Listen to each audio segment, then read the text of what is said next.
Next place on my post-COVID bucket list is Vietnam.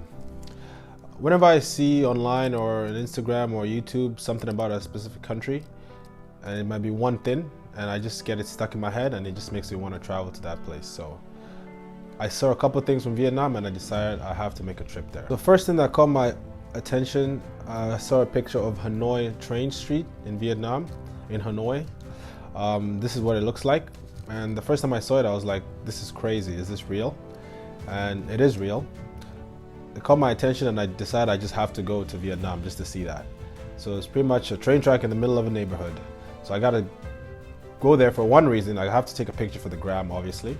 And two, to find out from the locals, like how do they live in the middle of a train track? Or the train track living in the middle of them. It's crazy. So when I do go there, I'll make a video, I'll let you guys know, but that's just one thing that really caught my attention and I was like, this looks cool. So for that reason alone, that was one of the reasons I decided I gotta check out Vietnam. Where else do you get to see something like that? Something else that caught my eye is the floating market in Vietnam. It's basically what the name sounds like, a floating market. This is what it looks like. You can either walk on the sidewalk and just go from boat to boat buying stuff. So food, fresh food, fruits, they cook food up for you right there. It's anything you can find in the market, but just each vendor is on a boat. Or you could rent a boat and with a driver and it'll take you from boat to boat, aka vendor to vendor, buying whatever you need. Like, it's the coolest concept for a market. And when I saw it online, and I saw pictures and I saw YouTube, so I was like, damn, I gotta go. And it's in Vietnam as well. So those two things were one of the things I saw online. Made me kind of veered towards Vietnam. And then I started doing my own research and obviously I found way cooler stuff as well. So number two was the floating market. What's the first thing that comes to mind when you hear Vietnam? The war, right? Yeah, so for those who don't know, there was a war between North and South Vietnam. America got involved. There's about 1 million movies done about it. And that's history. As negative or positive, it's still history, and we need to learn from history. And I'm someone that loves history, so going to a country that's so rich in history is a plus for me, and it draws my attention.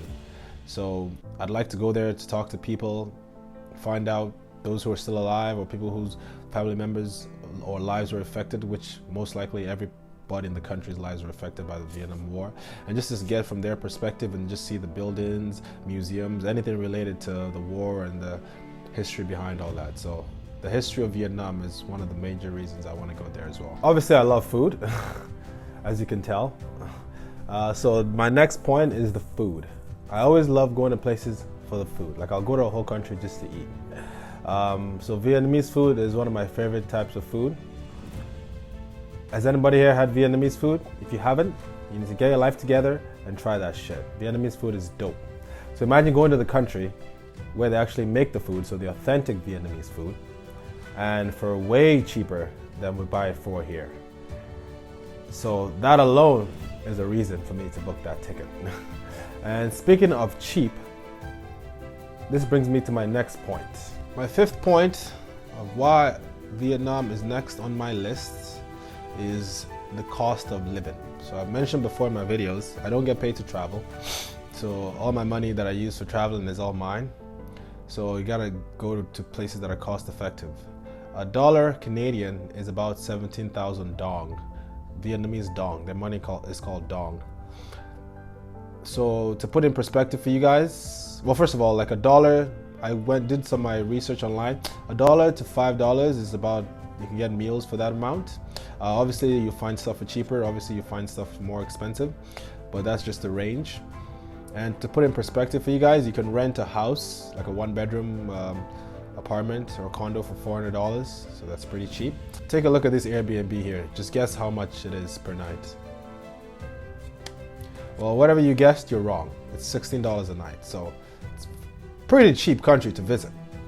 So that alone is a plus for me, to be able to go to the country and rent a place that looks that nice for $16 a day. The food is gonna be even cheaper. It's all the way across the world, so the plane ticket might be a little bit, but when you get there, you can survive on not a lot of money. So the cost of living is pretty cheap, so that's another good point for me to go to Vietnam. Okay, history is cool, food is cool. Well, food is important.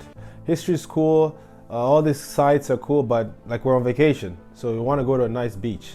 So you guys are wondering like what the beaches look like in Vietnam.